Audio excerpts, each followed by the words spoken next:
Spotlight is proudly sponsored by HEC Media, St. Louis's home for arts, education, and culture.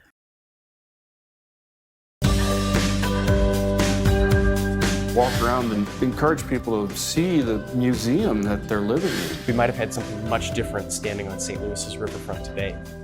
We get up every morning and we do it again the next day.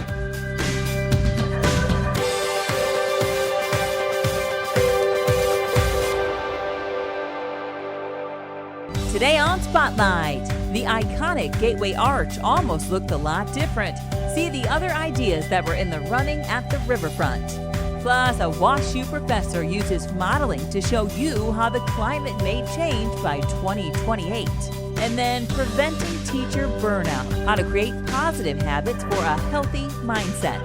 But first, a group preserving historic buildings gets a new home in one of St. Louis's oldest places. It's Sunday and you're watching the multiple Emmy Award-winning Spotlight. Just down the street from Soulard Market, this mid-19th century home had sat vacant for 40 years until it was donated to Landmarks Association of St. Louis. And over the past 4 years, the Preservation Advocacy Group, led by Executive Director Andrew Weil, has transformed the building into their new headquarters. Back in the 1970s, Landmarks Association was actually involved in a number of rehabilitation projects in Soulard as demonstration projects to show that these buildings could be adapted for modern use. So we've kind of come back to our roots. Many notable sites, like the old post office and the Wainwright Building, have been rescued from oblivion by the group. But their most sweeping contribution to the city was the creation of the National Register of Historic Districts, along with their involvement in framing Missouri's Historic Preservation Tax Credit Program. That has had enormous impact on stabilizing neighborhoods that were sliding and were being disinvested in, and also in stabilizing and improving the tax base. The school system and the public services benefit from that. With their acquisition of the site in Soulard, Landmarks embraced the opportunity to give an old building a new purpose. In return, the house began to reveal some fascinating insight into its evolution from a one-room stone cottage to a multi-family dwelling. This is a theory, but I believe that the original component of this building, the little stone cottage, was built by the Soulard's agricultural workers or their slaves, they were slave owners, as a shelter so that they could come out and work on this land, harvesting firewood, probably collecting walnuts and hickory nuts, and probably running hogs out here, possibly cattle. It also had a very, very deep cellar. Another theory there is that with the proximity to the river, that it may have been being used as an ice house. So they could come out in the wintertime and they'd cut ice, bring it up here, store it in that cellar. In the 1840s, the Soulards sold the property to the Hesches, a German family who, like hundreds of thousands of others, had recently immigrated to St. Louis from Europe. And space was at a premium. The Hesches got right to work and took the little stone cottage, lopped the roof off of it, added a second floor, and then built this house and the alley house behind us.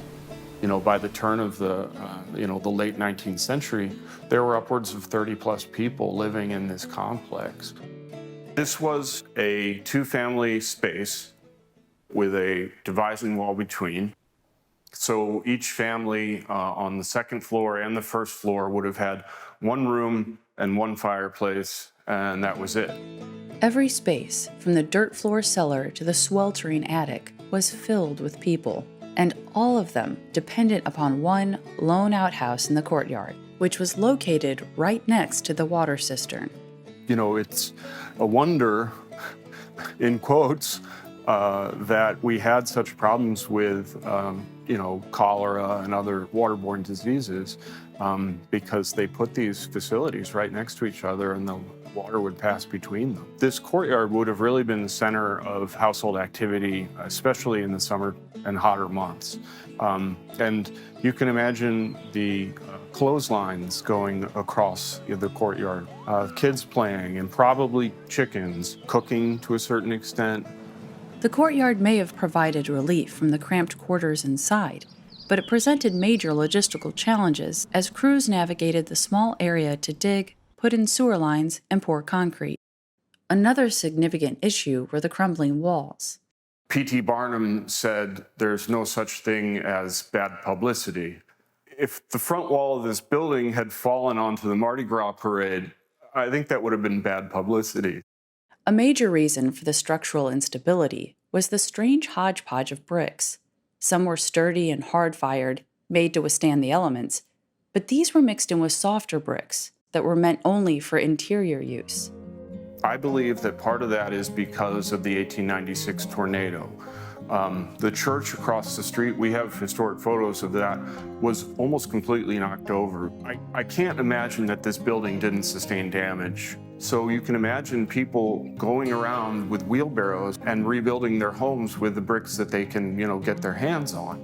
120 years later, that causes problems because the bricks are weathering at different rates.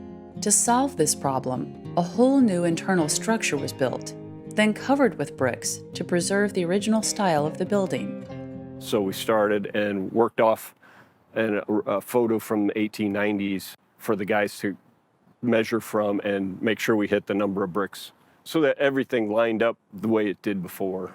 But when it came to expanding on the existing space, the addition was given a modern twist to identify it as new. Plenty of light coming in with all the glass and aluminum, and it's just a nice contrast to the age of the building. The restoration of the Soulard House has been a labor of love, and its reclaimed value as both a usable structure and as a time capsule of 19th century St. Louis perfectly demonstrates the mission of the organization that now calls it home. Soon the space will feature a public architecture library, reading room, and free educational programs sponsored by the Regional Arts Commission. This building itself, we've made a conscious effort to leave things visible in different places so we can talk about how the structure works and what some of the technologies were that went into it. And in a historic district like Soulard, the lesson can naturally extend into the streets, into that same neighborhood Landmarks Association helped to transform almost 50 years ago. Being able to just walk out the front door with a school group or a continuing education group and walk around and encourage people to see the museum that they're living in, But it's not a museum under glass, it's a museum that supports a vibrant community. History Spotlight, brought to you by HEC Media and the Missouri Historical Society. Hi, I'm Dr. Jody Sowell from the Missouri Historical Society, and this is History Spotlight. Our iconic Gateway Arch could have looked much different. Public historian Andrew Wonko explains. When people look at St. Louis, probably the first thing that comes to mind is the image of the Gateway Arch. It's our internationally recognized symbol of the city. But far fewer people probably know that once upon a time, it was one of many, many different possibilities of what could have stood on the St. Louis riverfront. The story of the Gateway Arch's rise spans across decades and is a fascinating story of many different decisions being made. If they had gone just slightly differently, we might have had something much different standing on St. Louis's riverfront today. In the 1930s, St. Louis's city leaders looked across the old and dirty St. Louis riverfront and thought to themselves, what if we could replace all of this with a monument to westward expansion and Thomas Jefferson and St. Louis's important role in the widening of the United States?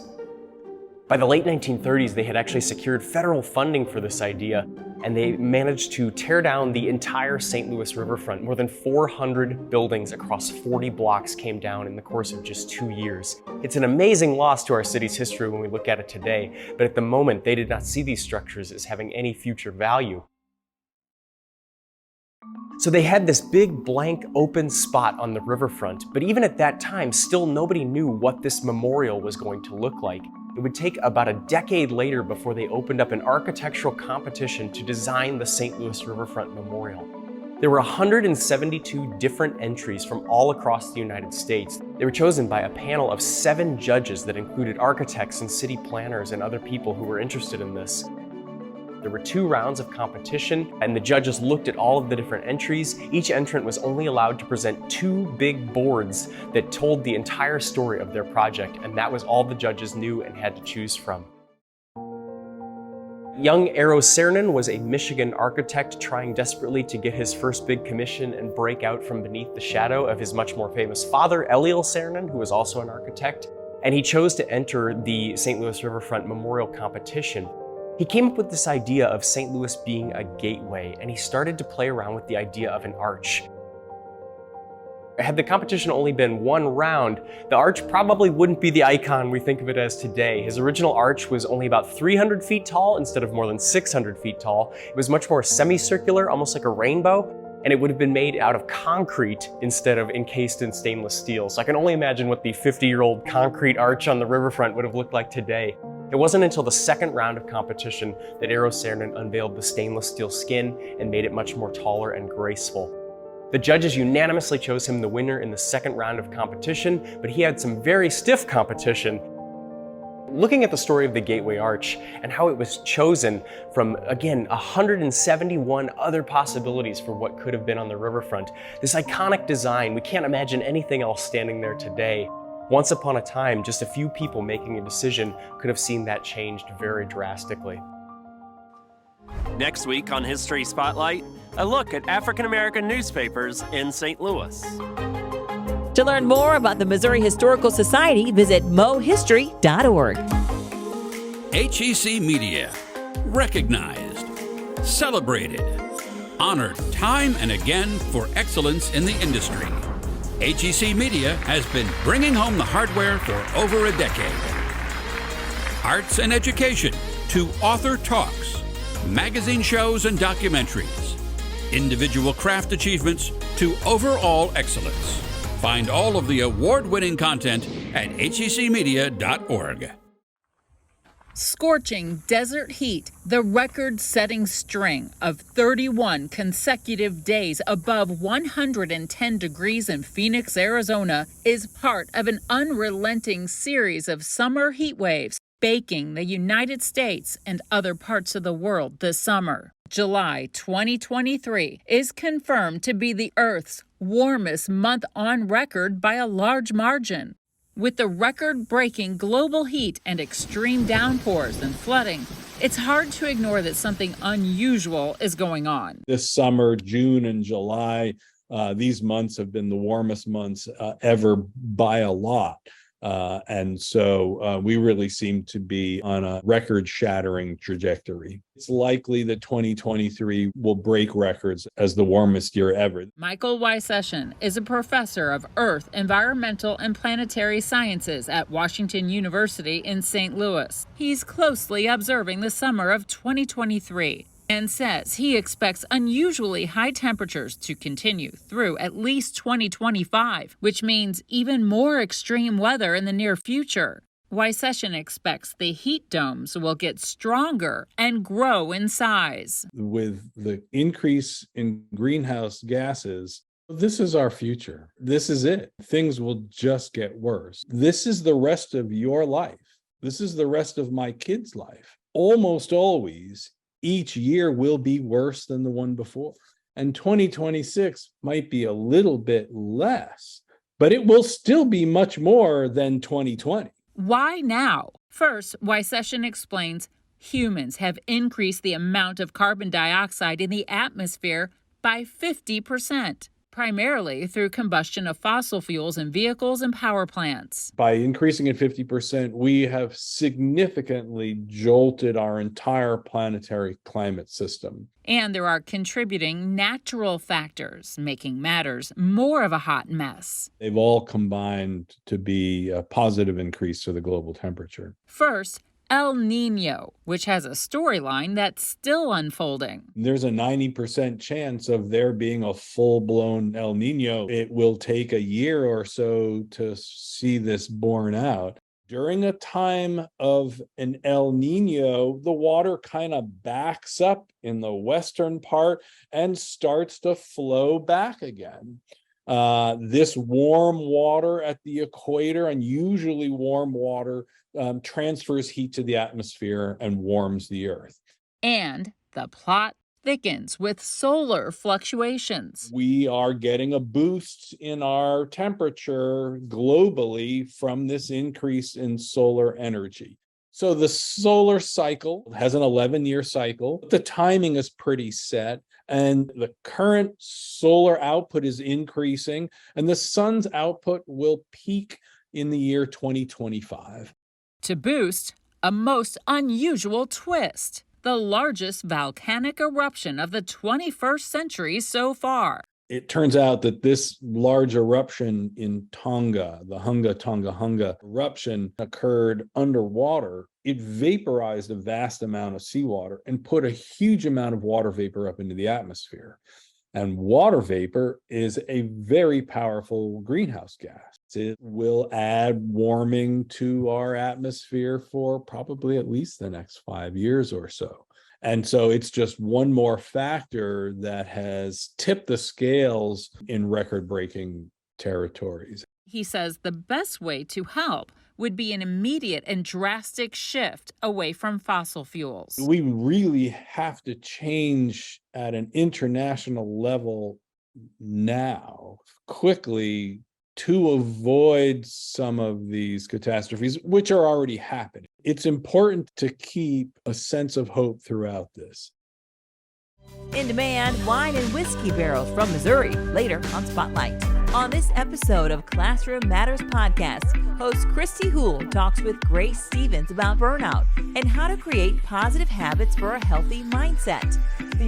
There's such a variety of educational settings now. There's homeschool organizations, there's public schools, private schools, and even just parents having to stay positive, right? When they're burnt out and they're helping kids with hours worth of homework, or they're trying to communicate with teachers who are burnt out and stressed out and not happy. So as we sort of roll back into the school year, what are some things that folks can start doing to give them a less stressed, happier start to the school year? Okay, so a couple of quick things is, one is recognize that not everything is going to get done. Years ago, Brian Dyson, who was the CEO of Coca-Cola at the time, and he did a commencement speech, and he talked about when you're keeping the balls in the air, think about the balls as glass balls or rubber balls, right? And we understand why. The glass balls, you got to keep them in the air, right? Because that's going to really be catastrophic if they fall. The rubber balls, just let them go. They can bounce, they can roll away, pick them up another time, let them go, delegate them, whatever. And recognize that your glass balls and your rubber balls are going to change all the time. So I would say one thing to do with intentionality is to reframe the idea that you are going to get everything done. You are not. Be intentional with your time. Take things off the list. Be comfortable with saying no. Another thing is try and bring the building blocks for happiness into your classroom any way you can. So some of the building blocks are, engagement, connection. So we know all those things. Connect with students, engage with students, try and have some fun, some joy. Take some brain breaks.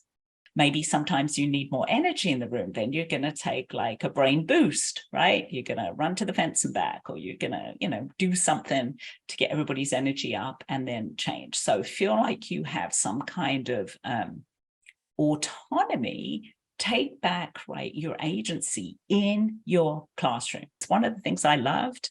All grades, a joy jar. How easy is that? Anything. When just get kids into the habit and yourself into the habit for looking for stuff in the day that went right. A kid is helping somebody else, or something funny happened and you all laughed, and the teacher, put it in the joy jar, put it in the joy jar, write the little note, put it in there. And then when you do need a change of energy, sometimes a kid will say to me, can we look at something from the joy jar? Sure, we got 2 minutes, let's look. Right? Get, left to its own devices. The brain has a negativity bias. We know that. Like, train it to look for good stuff. You do the old exercise, with the 2 concentric circles. The outside is all the things in my concern, all the things I'm worried about.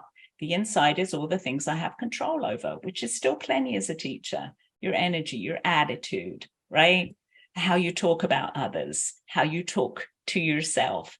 And you know that the more you focus on what you can control, the bigger that circle gets. The rest of the stuff fades a little bit into the background, right? So focus on what you can control, not on the stuff that is beyond your control, because that will drive you crazy. Yeah. So that's kind of the essence of my work. When people say, what do you do? I try and say, well, I'm a teacher empowerment coach. Like I want to give teachers back their power. Yeah. Like you can say no. You can find moments of joy in the day. Like you're a seasoned educator, you know what your kids need. Find the full Classroom Matters podcast at educate.today or wherever you get your podcasts. It's the podcast for parents, teachers, and anyone interested in the education system. Classroom Matters. Hosted by educate.today's Christy Houle. Find Classroom Matters on educate.today or wherever you get your podcasts.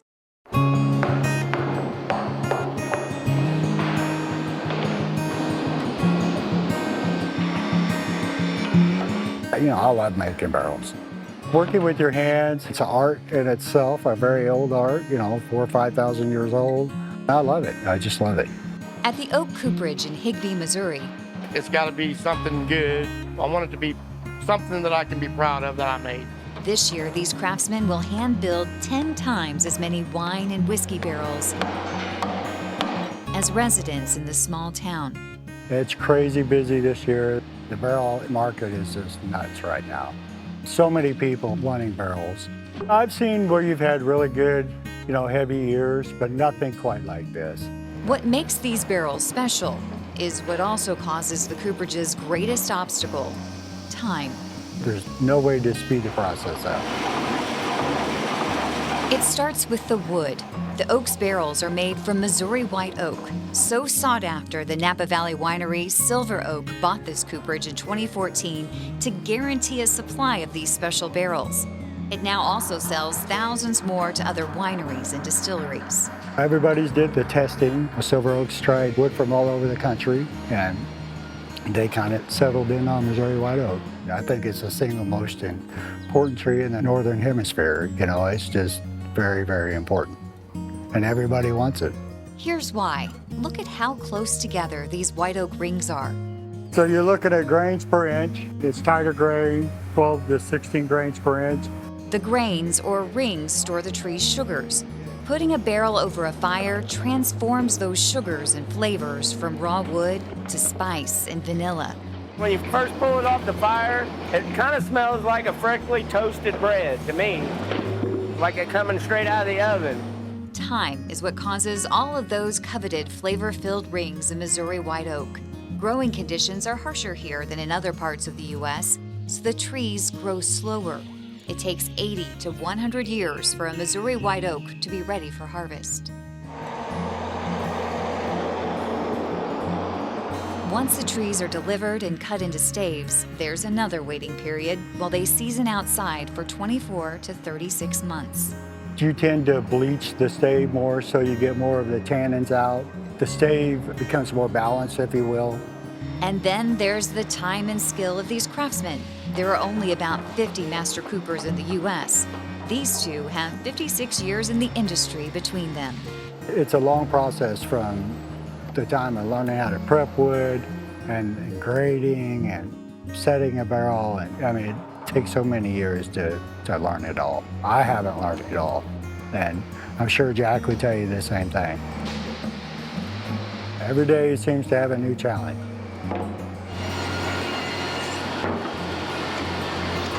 It's a process steeped in precision. Some of these barrels get $25,000 worth of wine in them, so it's very important. Attention to detail is very important.